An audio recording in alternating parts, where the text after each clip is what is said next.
When a woman stops speaking, she has not run out of words. She has run out of hope. There is a silence that falls in old age, not the peaceful silence of contentment, the aching silence of two souls who once stood close, now drifting like distant stars. It begins slowly, a pause too long before answering, a smile that doesn't quite reach the eyes, the quiet turning of the back in bed at night. Not because there is no love left, but because the love has gone unheard for too long.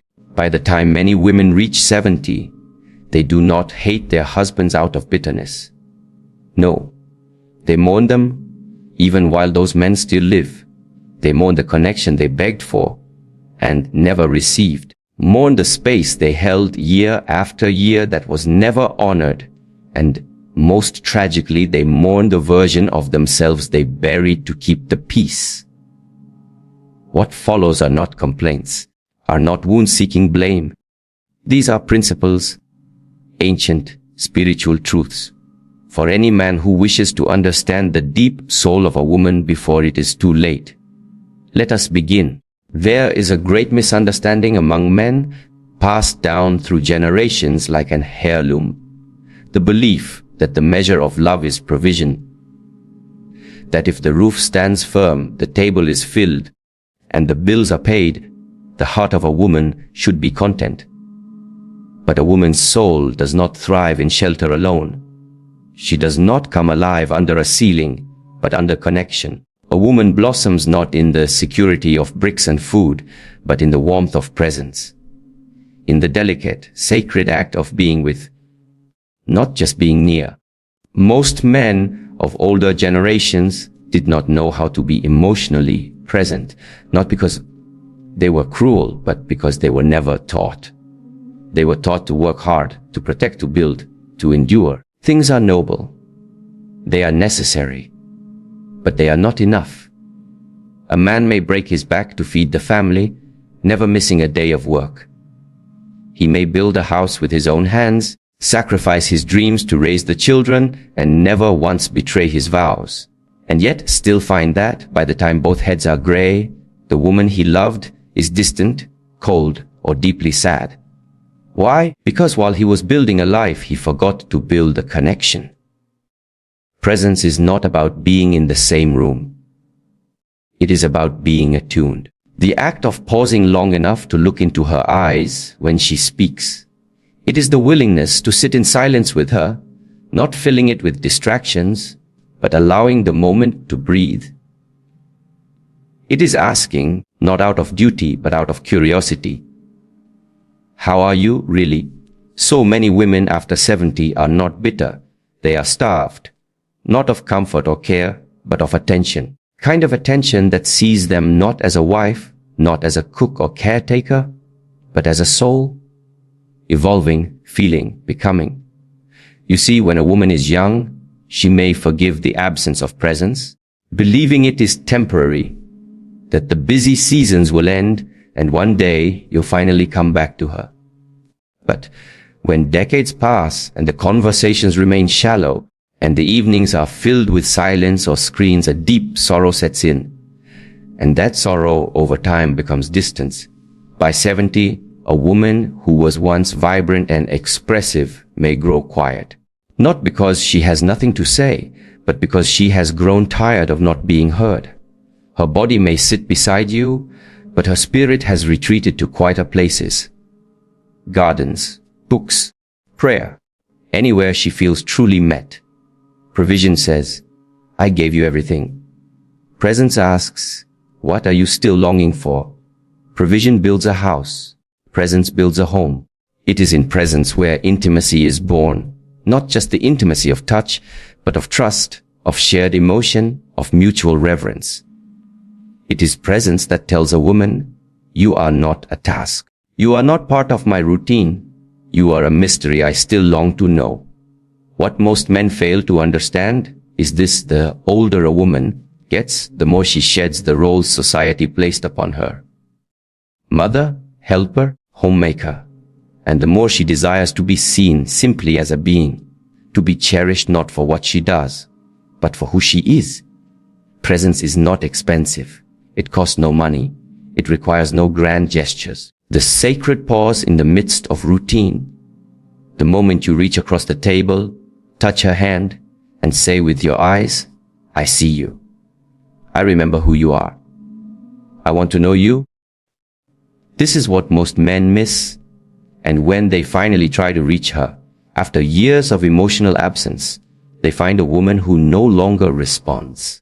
Not out of spite, but because she has already buried the part of her that waited. The tragedy is not in the loss of love. It is in the love that was never fully shared. So, hear this now before the seasons fade, before her laughter goes rare, before her spirit retreats entirely into silence. Become present, not just in body, but in soul. Because provision may keep her alive, but only presence will make her feel alive with you. And that, dear one, is the difference between being remembered and being missed when you're gone. A kind of silence that doesn't come from peace. It comes from pain. At first, it may seem subtle. A slower response. A shorter reply. A conversation that ends before it begins. And the man, unaware, might think she's just getting older. He might dismiss it as mood, as hormones, as fatigue. But what he doesn't realize is that he's witnessing something sacred closing, watching a woman's heart fold inward. Not because she wants to, not because she no longer cares, but because she has spoken for so long, in soft tones, in loud cries, in quiet tears, and she has not been heard. When a woman loves, she offers her voice, her truth, her fears, her needs, her desires. She opens the most delicate parts of her soul, trusting that the one she loves will hold it with reverence. But when that truth is dismissed, ignored, or interrupted too many times, the soul begins to retreat. A woman does not shut down all at once. She withdraws in layers. First, she stops sharing the little things, the small joys, the random thoughts. She tells herself, he's not really listening. Then she stops voicing her hurts. You won't understand. Then she no longer reveals her dreams. He won't support it anyway. Eventually, she speaks only when necessary. Not out of anger, but out of resignation. And here lies the heartbreak most men never see coming. Because they confuse silence with satisfaction. They believe that because she no longer complains, all is well. They take her quiet as proof that they've done enough. But the opposite is true. She is no longer fighting for connection because she no longer believes it's possible. Her silence is not comfort. It is surrender. It is a white flag raised from the deepest part of her being. A quiet plea that says, I gave you all of me, and you did not hear me. The human heart, especially a woman's heart, was not created to speak endlessly into a void. It withers when its voice echoes back without answer, hardens when its vulnerability is met with dismissal. And when this happens over years, even decades, the woman who once lit up at your voice, who leaned into your touch, who shared the corners of her mind with you without hesitation, slowly becomes someone you no longer recognize. Not because she's changed, but because she's learned. She has learned that her emotions were too heavy for you to hold, that her questions were inconvenient, that her sadness was labeled as drama, that her anger was feared, not understood. And so, she protected herself in the only way she knew how. She went quiet. Now here's the part many men don't see until it's too late. The heart that closes does not do so with hatred. It does so with grief, because no woman wants to stop sharing her soul. She simply reaches a point where continuing to do so becomes too painful. And this is where love becomes cold. Not because it has died, but because it was ignored until it faded. But hear this truth before it slips beyond your reach. The heart that closes can still be opened. But not with apologies alone, not with flowers or gifts, not with regret. It must be opened with presence, with humility, with a steady return to listening, not just with ears, but with your spirit. Not just waiting for your turn to speak, but entering her world and honoring the terrain of her emotions as sacred. Ask her something simple. What have you stopped telling me? And when she answers, if she does, do not interrupt, do not fix, do not defend. Just listen. Listen like a man who finally understands the cost of his silence. Because once a woman's heart has closed, she will no longer beg to be heard. She will simply go where she is. And by the time you notice the stillness, by the time you feel her absence, even as she stands next to you, it may be too late to hear her voice again.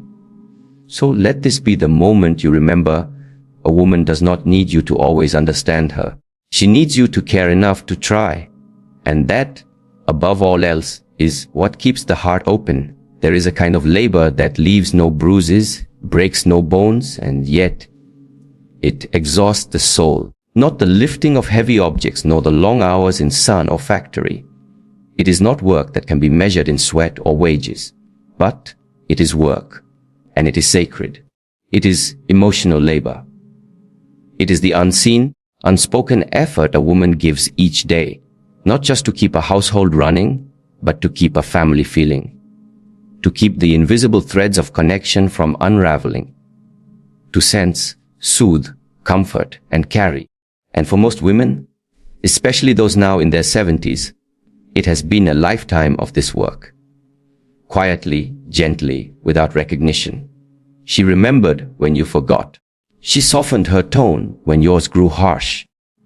She kept peace in moments that should have erupted. She spoke carefully to the children when you were too tired to explain. She translated your moods into meaning for others. She carried everyone's emotions, but who carried hers?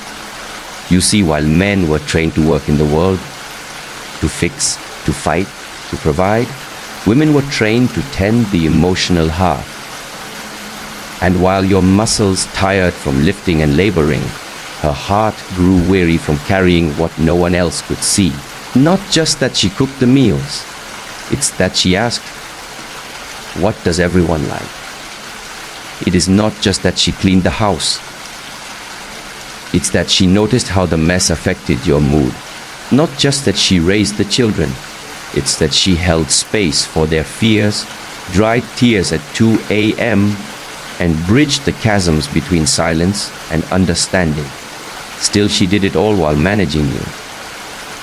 She learned how to speak so you wouldn't feel attacked. How to hide her pain so you wouldn't feel guilty.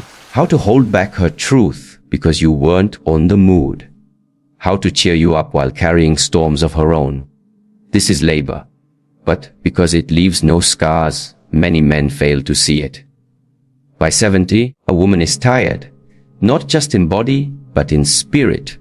Not because she resents you, but because she has given you the deepest parts of herself for so long. Somewhere along the way, her own needs became invisible. And yet, most men still believe they've done the harder job. I worked. I built. I paid the bills. Yes, and it was honorable. She did the work that held the home together. You built the roof. She held the soul of the house. You protected from the outside world. She protected the inner world. But now that the children are grown, now that the decades have passed, now that she no longer has to carry so much, she finally begins to feel the weight of all she was never allowed to release. She may become distant, irritable, quiet, or unexpectedly sad, not because she is broken, but because for the first time, she is beginning to unpack the emotional labor she stored away just to keep peace all those years. And what wounds her most is realizing how invisible that labor was. What she longs for now is not another gift, not another vacation, not another thank you card. What she aches for is acknowledgement. The moment you look at her, really look, and say, I see what you've carried, and I am sorry I didn't notice sooner. This is healing, not because it changes the past, but because it finally gives her the recognition she has silently longed for all her life. Understand this: the body grows tired from work, but the soul grows tired from not being seen. If you want to love a woman who has given her life to your comfort, your calm, your legacy, then do what most men never learn to do. Honor her emotional labor, name it, thank it, and most of all, lighten her load. Because the heart that carried everyone deserves, at long last, to be carried too. A misconception, quietly passed from father to son, reinforced in stories and song, that love is a single shape. That once you've loved someone passionately in your youth, that flame will carry itself through the decades unchanged. But time is not kind to illusions. And the truth is this: love must change, or it begins to disappear. Affection is not a one-time promise, a language. And like all languages, if it is not spoken fluently and updated with time, it becomes foreign even between two people who have shared a life. Many men do not realize this until they are old, confuse routine with stability. They assume that after decades of marriage, affection can rest on its past. On the hand held at the altar, on the bodies entwined in youth, on the laughter once shared over early dinners and late night dreams. But for a woman, especially one entering her 70s, affection must not fade. It must transform. She no longer needs roses. She needs your attention when she speaks. She no longer craves grand gestures.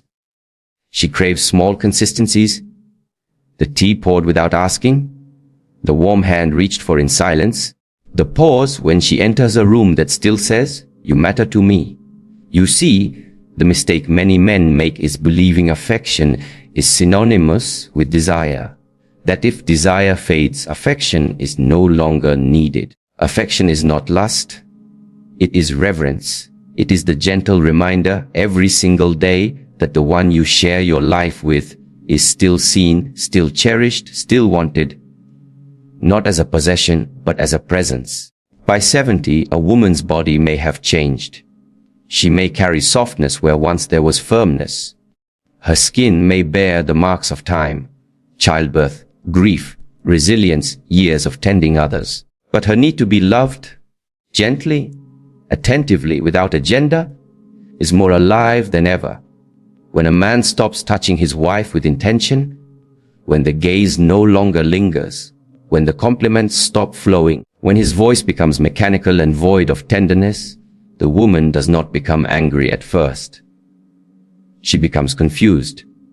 And then she begins to doubt herself.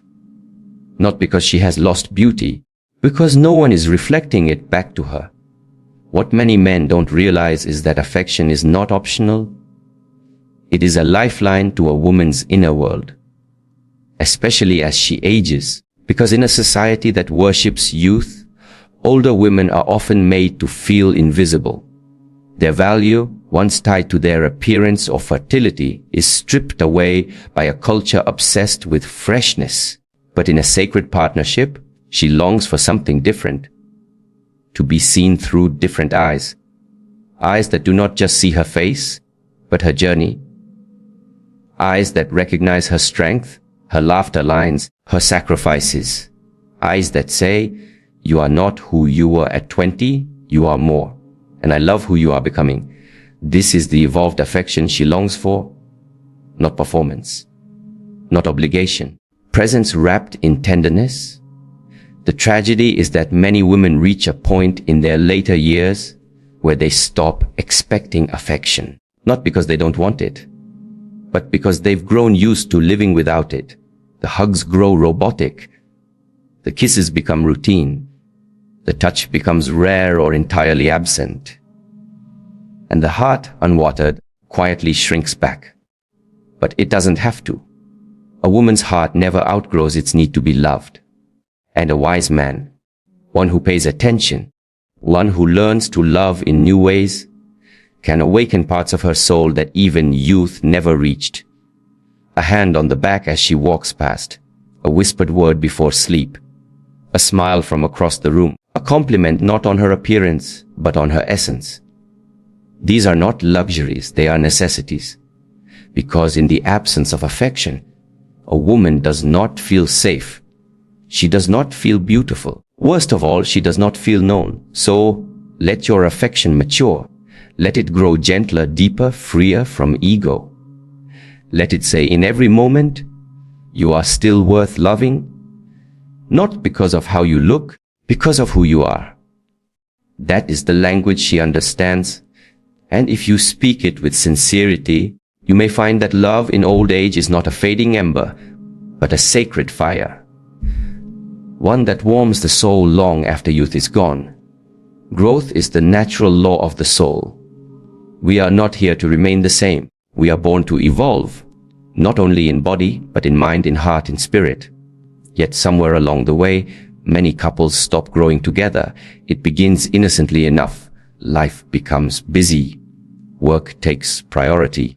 Children require care. Survival replaces curiosity. And what once was shared, dreams, ideas, late-night conversations, becomes individual, private, or worse, neglected.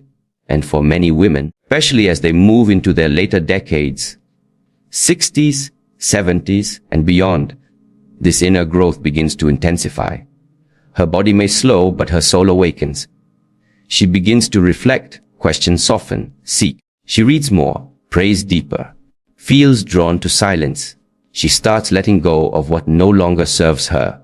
Old pain, unspoken truths, unhealed wounds. All begin to rise, not to torment her, but to invite her into a new season of self-discovery. But here lies the sorrow of many older women. She is growing, while the man beside her has stopped. She is asking questions about her soul, while he is still focused on the television. She is shedding layers of ego, while he clings more tightly to routine. She wants stillness, he wants distraction. She seeks depth, he stays on the surface. And over time, what once was a partnership begins to feel like two people walking in opposite directions. Not in anger, but in disconnect. Not because there is no love, because there is no longer shared growth. This is how separation begins, not always in argument or betrayal, but in the quiet, daily drifting apart of two souls who once moved as one. A woman's heart aches when she grows alone. It aches when the things that now stir her spirit, the poem that moved her to tears, the lessons she learned in silence, the questions she holds in her heart, are met with disinterest or dismissal. She begins to feel unseen not just for who she was, but for who she is becoming. And this is what most men do not understand. She is still becoming, even after 70, even after motherhood, even after a lifetime of giving. Her soul is not done blooming. Her questions are not done deepening. Her heart is not done stretching into new shapes. And she longs, more than anything, for someone to walk with her in this becoming. A partner who asks, "What are you thinking about these days?" A partner who says, "Teach me what you're learning." A partner who does not fear her evolution, but welcomes it. But too often, he is frozen in time, still living as if the marriage ended at age 45, still seeking comfort in sameness, not realizing that comfort without growth is spiritual stagnation. And so she learns to grow alone. She finds companionship in books, in nature, in prayer. She speaks her truths to journals instead of her husband. She builds a garden of peace within herself, one that no longer needs tending from the outside. But though she has found peace, it is not without sadness. Because the greatest intimacy does not come from shared tasks or even shared history. It comes from shared growth, from walking the inner path side by side, from wandering together, expanding together, questioning together. When this no longer happens, the relationship loses its spiritual heartbeat. It remains functional, it remains familiar, but it no longer feeds the soul. And so the woman, once vibrant in the presence of her partner, becomes quieter, not in bitterness, but in gentle retreat. Not because she does not love him, but because love without growth becomes memory. Yet all is not lost. there is still time for a man to turn inward and say, "What am I learning? What part of me is still unopened? How can I walk beside her again? Not as who I was, as who I'm becoming." Because love in old age is not a repetition of the past.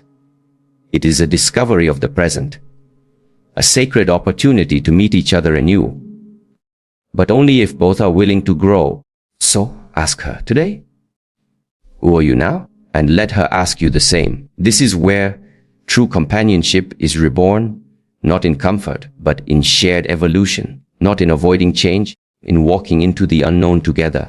There is a sacred truth that many forget. Time does not lessen the value of a soul. It reveals it. Yet sadly, as women grow older, too many find themselves becoming invisible in their own homes. Not because they have changed, but because they are no longer looked at with reverence. Respect begins with attention and slowly dies in its absence. When a woman is young, her value is often recognized, sometimes wrongly, through her beauty, her energy, her ability to serve. She is complimented, admired, even desired. As her skin softens and her hair grays, something strange happens. The world stops listening to her. And what hurts most is not that strangers do it. It's that the man who once promised to honor her for life begins to do the same. He cuts her off mid-sentence. He rolls his eyes when she corrects him. He tells stories over hers. He jokes about her memory, mocks her emotions, or shrugs off her advice. It may seem harmless to him, but to her, it is the slow erosion of dignity. You see, what many men fail to understand is that a woman's wisdom deepens as her body ages. She has seen death and birth. She has survived storms you'll never know she held back. She has carried generations in her spirit, not just through bloodline, but through emotional labor, compassion, and quiet endurance. Every line on her face is a sacred text. Every scar, a parable. Every pause in her voice, a lesson waiting to be heard. But if a man no longer listens, he loses the honor of learning from her. Respect is not about fear. It is not about politeness, about holding space for another soul to be fully seen and heard, especially when the world begins to look away. And for a woman in her 70s, what she wants most is not to be worshipped. She is not asking to be placed on a pedestal. What she wants is to be regarded, to be acknowledged as sacred, not despite her age, but because of it. There is a kind of reverence that only grows with time, if you are awake enough to see it. When you interrupt her, you are saying, "What I have to say matters more." When you mock her, even playfully, you are saying, "Your being is lesser now." When you disregard her feelings or ideas, you are quietly erasing her voice from the story of your shared life. And make no mistake, she feels it. Not once, not occasionally, but deeply, repeatedly, accumulating in her spirit like stones in her chest. And this unspoken pain becomes resentment, not from hatred, but from heartbreak. Because respect is the foundation of love. Without it, affection becomes performance and communication becomes mere function. So how do you restore it? You begin by slowing down when she speaks. Not just to hear the words, but to sense her being behind them. You stop correcting her publicly. You stop teasing her about the things that have become tender with time. Her body, her memory, her ways. You look her in the eye when she speaks. You ask her opinion, not because you need advice, but because you honor her mind. You say, "What do you think about this? How do you feel? What would you do?" And then you listen. Not to reply, but to receive. Treat her like someone who carries sacred knowledge. Because she does. She is the memory keeper, the soul anchor, the one who has loved you when you were weak, foolish, silent, distant, angry, and unkind.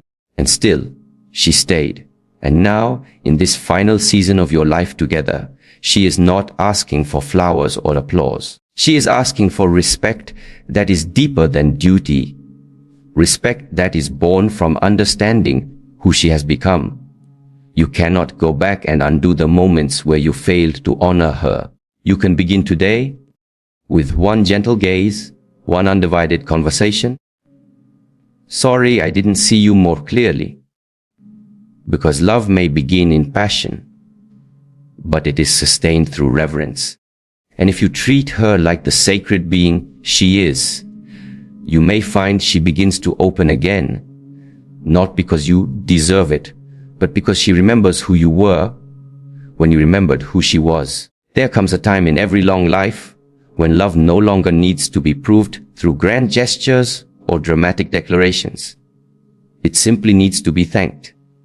Not in passing, not in duty, not in the way one thanks a waitress for a warm plate or a stranger for a kind door held open, but in the sacred, soul, deep way one acknowledges a lifetime of silent sacrifice, unseen devotion, and relentless presence. By the time a woman reaches her 70s, she has carried more than most will ever realize. Not just children or household duties, but burdens that were never hers alone to carry. She has held space for your struggles when you wouldn't name them, adjusted her emotions to accommodate yours, and shaped her life around your needs. Sometimes at the cost of her own becoming, and all she ever wanted was to be seen. But instead, many women grow old under the weight of being taken for granted. Not intentionally, not cruelly, but because men were never taught how to thank what is invisible. The truth is this: gratitude is love made conscious. It is love remembered, love named, love no longer assumed, but honored. You may say, she knows I love her. But what she aches to hear is, I remember what you gave up for me. I see how much you've held. I would not be who I am without your love. You see, a woman does not grow bitter because she gave too much. She grows bitter because no one noticed that she did. She grows tired not from the doing, but from the quiet heartbreak of feeling unthanked. Think of the thousands of invisible acts. The meals made while exhausted, the clothes folded while holding in tears, the holidays prepared while carrying emotional storms, the patience extended when her own soul was weary, the support offered when you were too proud to ask, the forgiveness given when you didn't say sorry. She did these things not for applause, but for love. And yet even love needs acknowledgement to stay alive.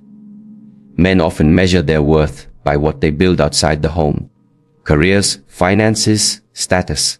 But a woman measures meaning by the love she's helped grow within. The atmosphere, the peace, the warmth between walls. And when no one notices what she has cultivated, when the fruits of her nurturing are eaten without thought, when the life she built around others is quietly dismissed, it is not just her effort that is erased. It is her soul. So what can you do? You thank her. With reverence, with slowness, with heart. You do not wait for Mother's Day or anniversaries. You do not recite shallow praise. You look her in the eyes and you speak the gratitude you've buried for decades beneath assumptions. You say, I've been thinking about how much you gave. I don't know how many nights you stayed awake for this family, but thank you.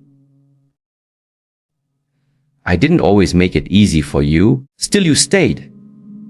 I'm not sure I ever said it loud enough, but I see you now. These words do not erase the pain of years gone quiet, but they heal. They soften the walls she's built around her heart. They open the door to love.